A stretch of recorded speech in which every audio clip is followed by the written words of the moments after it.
అందరికీ నమస్కారం. ఈరోజు మీ అందరికీ నేను వినిపించబోయే కథ అత్తగారి సామ్రాజ్యం.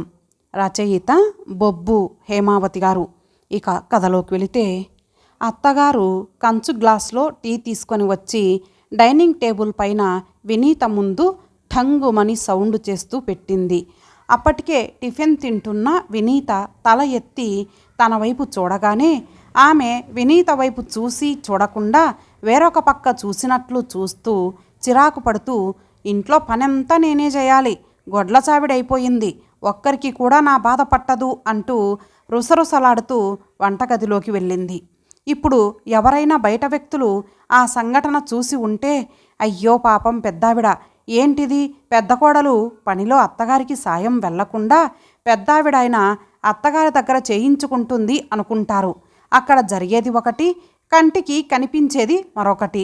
వినీత వెంటనే చాలా హర్ట్ అయ్యింది. కానీ కన్నీళ్లు బయటకు రాకుండా అదిమి పెట్టుకుంది. అక్కడ అత్తగారి ఇంట్లో ఆమె పప్పులు ఉడకవు. బాధ చూపినా వెంటనే పెద్ద గొడవ.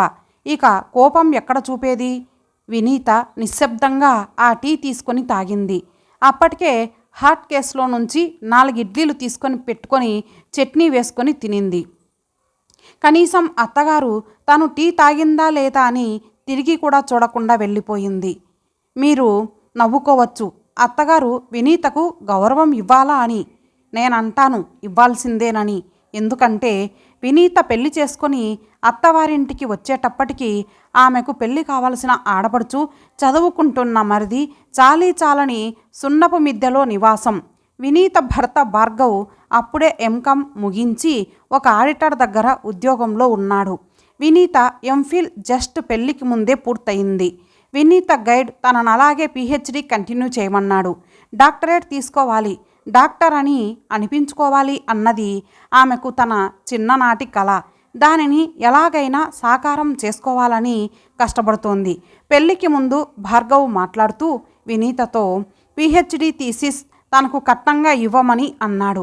పెండ్లైన సంవత్సరమే వినీత తన పిహెచ్డి థీసిస్ సబ్మిట్ చేసింది. అలాగే పండంటి పాపకు జన్మనిచ్చింది. ఇంతలోనే వినీతకు యుఎస్లో పోస్ట్ డాక్టోరల్ ఫెలో పొజిషన్ వచ్చింది. వినీత మామగారు ఇంటింటికి తిరిగి తన కోడలు త్వరలో అమెరికా పోబోతుందని, అదేదో టెక్సాస్ యూనివర్సిటీలో ఉద్యోగం వచ్చింది అని అడిగిన వారికి అడగని వారికి చెప్పొచ్చాడు. నా కొడుకు తెలివైనవాడు, అందుకే చదువులమ్మను పెళ్లి చేసుకున్నాడు అనుకుంటూ మురిసిపోయాడు. తమ కూతుర్ని ఊరిలో వదిలి భార్యాభర్తలిద్దరూ అమెరికా ప్రయాణమై వెళ్ళారు.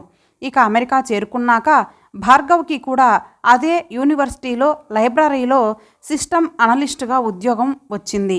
వినీత పోస్ట్ డాక్టరల్ గైడ్ అందుకు చాలా హెల్ప్ చేశాడు.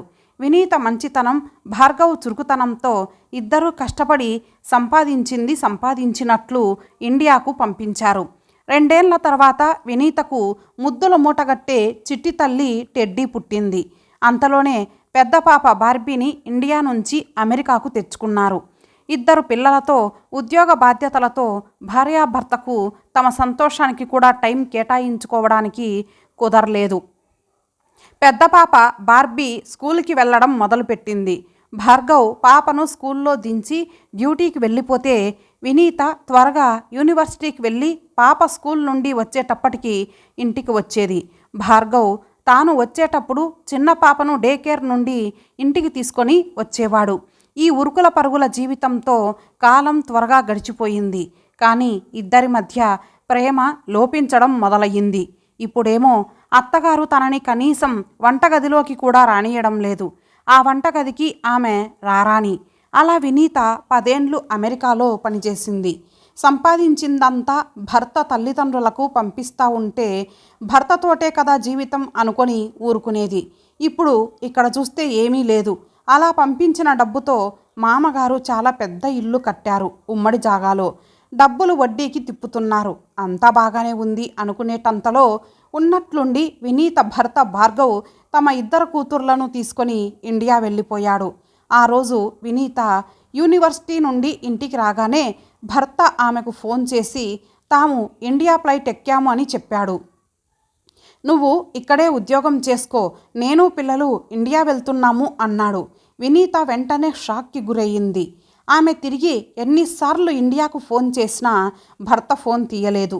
అత్తగారికి మామగారికి ఫోన్ చేసింది. అత్త, మీ ఇద్దరి మధ్య సమస్య ఏమిటి అని తిరిగి అడిగింది. మామ, నాకేమి తెలుసమ్మా, వాడు నువ్వు మాట్లాడుకోండి అన్నాడు. ఎవరు కనీసం ఒక చిన్న రెస్పాన్స్ కూడా ఇవ్వలేదు. తన తల్లిదండ్రులకు ఫోన్ చేస్తే, నీ కాపురం నువ్వు నిలబెట్టుకో అమ్మా అన్నాడు నాన్న. అమెరికాలో చాలా మంచి ఉద్యోగం ఆమెకు. ఆ మధ్య అనుకోకుండా యూనివర్సిటీలోని లైబ్రరీలో జరిగిన గొడవలో భార్గవ్ ఉద్యోగం పోయింది. భార్గవ్ ఉద్యోగం పోయిన డిప్రెషన్లో వినీత తనను అవమానిస్తోంది అనుకుంటూ ప్రతిరోజు గొడవ. అప్పటికి వినీత అతనిని అర్థం చేసుకొని సామరస్యంతో తన కాపురాన్ని 1 సంవత్సరం నెట్టుకొచ్చింది. భార్గవ్, ఇక నేను ఎక్కడా ఉద్యోగం చెయ్యను, నాకేమీ కావలసినంత సంపాదించాను అనుకుంటూ భార్య భర్త సమస్యలను ఇండియాలోని తన అమ్మకు ఫోన్ చేసి చెప్తూ సమస్యను పెద్దది చేసుకున్నాడు. భార్యాభర్తల మధ్య ఉన్న చిన్న చిన్న సమస్యలను సాల్వ్ చేసుకోకుండా పిల్లలతో ఇండియాకు పారిపోయాడు. ఆమెకేం చేయాలో తోచలేదు. పిల్లలు ఎక్కడుంటే తల్లి అక్కడే కదా.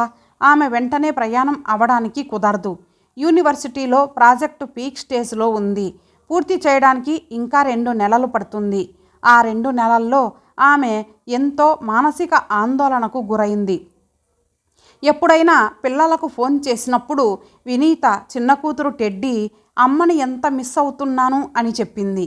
కానీ పెద్ద కూతురు బార్బీ అసలు ఆ ఛాయలకే రాలేదు.